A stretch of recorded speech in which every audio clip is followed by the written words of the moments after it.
Hello. You ever trust someone so much that you'd bet your life on them, only to find out you were just another character in their elaborate fantasy? That was me, sitting in the kitchen, drinking coffee, believing my wife was at a doctor's appointment while her phone sat on the counter waiting to betray her. For the past 7 years, I thought I had a rock-solid marriage. Julia and I met in college, got married young, and built what seemed like a perfect life together. She was smart, kind, and full of life. The type of woman who made everything feel effortless. We had our ups and downs like any couple, but I never once doubted her loyalty. She was always so attentive, always checking in on me, always making sure I felt loved. If anything, I felt lucky, like I had won the relationship lottery. Then, about 4 months ago, something shifted. Julia started complaining about stress more often. Work was exhausting her. She was getting headaches. She had trouble sleeping. I told her she should go see a doctor. She brushed it off at first, but then one day, she told me she had finally made an appointment. I didn't think twice about it. She left that morning wearing comfortable clothes, no makeup, hair tied back. Exactly how she always dressed when she wasn't trying to impress anyone. It looked so normal. She kissed me on the cheek, grabbed her keys, and walked out the door, off to her so-called appointment. I had no reason to doubt her, until she forgot her phone. It was sitting on the kitchen counter, face down, buzzing silently. I only noticed it because it vibrated against the marble, the screen lighting up with an unknown number. I glanced at it out of habit, not expecting anything weird. But then I saw the notification. Thank you for confirming your couple spa reservation at the Grand Elm Hotel. We look forward to seeing you this afternoon. My stomach dropped. I stared at the phone, my mind racing. Couple spa reservation? Julia had told me she was going to a doctor's appointment. So why was a hotel confirming a reservation for two? I didn't touch the phone. I didn't need to. The message had already told me everything I needed to know. And just like that, in the span of 10 seconds, my entire marriage cracked. Because my wife wasn't at the doctor's office. She was at a hotel, with someone else. I gripped my phone so tightly it felt like my fingers would snap. The hotel confirmation alone had sent my world crashing down, but seeing Julia walk into that hotel with another man, smiling like she didn't have a care in the world, that set something off inside me. Rage. Cold, calculating rage. I wasn't going to sit in my car like some pathetic bystander, watching my wife disappear behind hotel doors with her secret lover. No, I was going in. But first, I needed evidence. Not just for me, for the divorce lawyer. She had lied so easily, so effortlessly, and I knew that when I confronted her, she'd try to do it again. Cry. Apologize. Pretend it was a mistake. But video doesn't lie. I pulled out my phone and hit record. Zoomed in. Captured everything. Her hand on his arm. Their shared laughter. The way she glanced up at him with that soft, affectionate look, the one that used to be for me. I followed them with my camera as they walked inside, my stomach twisting into knots as they stopped at the reception desk. The receptionist greeted them like she had seen them before. No surprise, no hesitation, just a knowing nod as Julia's lover handed over a key card. That's when it hit me. They weren't checking in. They already had a room. How many times had she done this? How many times had I been at home, making dinner, believing she was working late, or running errands while she was here, in a hotel room with this guy? The thought made my blood boil. I captured every second. Her taking the key card. Her laughing at something he whispered. The way she lightly touched his chest before they walked toward the elevators. Then, I got out of the car. I wasn't waiting for this to play out behind my back anymore. I was going to end it right now. I shoved my phone into my pocket, still recording audio, and marched inside. The hotel lobby smelled like air freshener and stale secrets. The receptionist barely glanced at me, probably used to men like me. Husbands chasing after wives who thought they were too smart to get caught. The elevator doors were just about to close when I saw his hand on the small of her back, guiding her inside. Not today. I stepped forward, jamming my hand between the doors before they could close. They slid open with a soft chime, and for the first time in my life, I watched my wife freeze in real time. She didn't have time to react. Neither did he. But I had all the time in the world. And as I stepped into that elevator, letting the doors close behind me, I smiled. Because Julia? She wasn't walking away from this one. The elevator doors sealed us in. Just the three of us. Me, Julia, and the guy she had risked our entire marriage for. In that tiny metal box, the air turned electric. Heavy. Almost suffocating. She knew. She knew she was caught. Knew there was no excuse, no twisted story she could spin to get out of this. Her face drained of color. Her mouth opened, but no words came out, just a useless, breathless attempt at damage control. I didn't give her the chance. My focus shifted. The guy. Tall, built, exactly the kind of guy she always claimed she wasn't into. His hands were still up, like I was a wild animal he was trying not to provoke. Too late for that. Go ahead, I said, voice low, calm, almost amused. Press your floor. Let's see where this leads. He didn't. He just stood there, frozen. Julia finally found her voice. Shaky, frantic, full of desperation. She tried to touch my arm, but I jerked away like her skin was poison. The betrayal sat thick in the air. This wasn't some accident. This wasn't a mistake. This was months, maybe years, of deception crumbling all at once. And me? I wasn't going to let them walk away unscathed. I took a step closer to the guy, watching his Adam's apple bob as he swallowed hard. You planning on introducing yourself, or should I guess? He opened his mouth, but again, nothing came out. His confidence, the one he had when he walked in with my wife, laughing, touching her, owning the space like it was his, was gone. Julia panicked. I could see it in her shaking hands, in the way she positioned herself between us like she thought she could somehow contain the storm. Too late. I turned my attention back to him. Here's how this is going to go, I said. You're going to walk out of this elevator. You're going to get as far away from me as possible.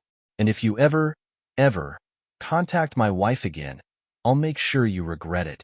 He nodded so fast I thought his head might fall off. Julia's breath hitched. She tried again. Tried to explain. Tried to reach for the reality she thought she could salvage. But the moment she spoke, I pulled out my phone and hit play. Her own voice filled the elevator, crisp, clear, undeniable. The audio I had recorded, the video of them at the check-in desk, the way she laughed when she thought no one was watching. All of it played out in real time. Her hand flew to her mouth. Her lover's face turned a deep shade of red. Didn't think I'd be recording? I said, locking eyes with her.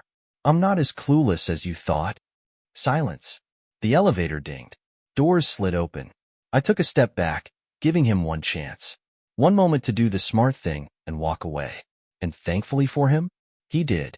He all but bolted out of the elevator, disappearing down the hall like he wanted to erase himself from existence. Julia? She didn't move. She stood there, trapped between the life she had and the one she had just lost. I leaned in just a little, my voice calm, sharp, final. Go after him. Go ahead. But just know, you're not coming back. Her eyes filled with pure devastation, not because she was sorry, but because she realized I meant it. And then, I left her standing there, alone, because that's exactly what she deserved. I walked out of that hotel with one thing on my mind: destruction. Not the reckless, blind kind fueled by anger, but the cold, calculated kind that ensures the person who wronged you feels it for the rest of their life. Julia had made her choices. She had laughed in my face, betrayed my trust, and thought she could walk away without consequences. She was wrong. By the time I got home, I was already in motion. I had proof. Solid, irrefutable proof. The kind that destroys a cheater in court and leaves them with nothing. The moment I stepped inside the house, I went straight to my computer. Screenshots, videos, the voice recordings, the hotel confirmation, everything. I backed it all up, organized it into folders, and then I sent it to my lawyer. Julia didn't know it yet, but she had just lost everything. It took her 2 hours to finally show up at the house. 2 hours of me sitting in our living room, going through every little thing she had touched, every photo, every memory, and realizing none of it was real. The sound of her key in the lock sent a surge of satisfaction through me. Because unlike her, I wasn't about to lie to her face. She stepped inside, looking like she had aged 10 years. Her makeup was smeared, her eyes red, Her body tensed like she knew she was walking into a disaster. She was right. The second she saw me, she broke down. Tears, desperation, apologies that sounded rehearsed, empty. She reached for me. I didn't move. She tried to speak. I held up a hand. Then I dropped the envelope on the table. Divorce papers. Already prepared. Already signed. She blinked, her breath catching in her throat like she had never expected me to move this fast. Like she thought she could come home, cry, promise she would never do it again, and I would fall for it. Not this time.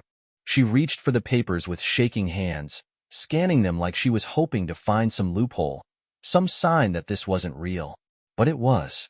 Every detail, every clause that ensured she would walk away with nothing but regret.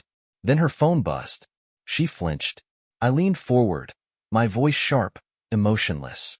Go ahead. Answer it. See if he still wants you now that he has no place to hide. She didn't, because she already knew. Daniel had disappeared. His wife had been waiting for him when he got home, and thanks to my little collection of evidence, she wasn't just kicking him out. She was making sure his life burned to the ground. The gym had already been contacted. Word was spreading. He was done. And Julia? She had thrown away a loyal husband, a stable life, a future for a man who didn't even have the spine to stand next to her when it all came crashing down. She dropped the papers, her lips trembling, and for the first time, I saw real fear in her eyes.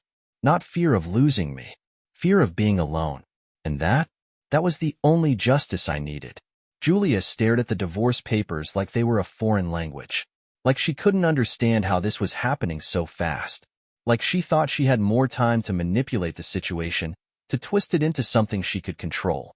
But this wasn't something she could fix. This wasn't some argument where she could bat her eyelashes, shed a few well-timed tears, and make me forget what I saw. This was final. Her breath was shaky. Her hands trembled as she tried to form words, but for the first time, she had nothing to say. Because what could she say? That it was a mistake? That she didn't mean for it to happen? That it was just one time? She knew she couldn't sell that lie. Not with the proof sitting in my hands. I leaned back in my chair, watching as she crumbled. She opened her mouth, closed it, opened it again. Like she was cycling through a mental Rolodex of excuses but couldn't find one that made sense. And I let her sit in that silence. I let her feel the weight of it. Then, finally, she whispered, "Please." A single, useless word. Please what?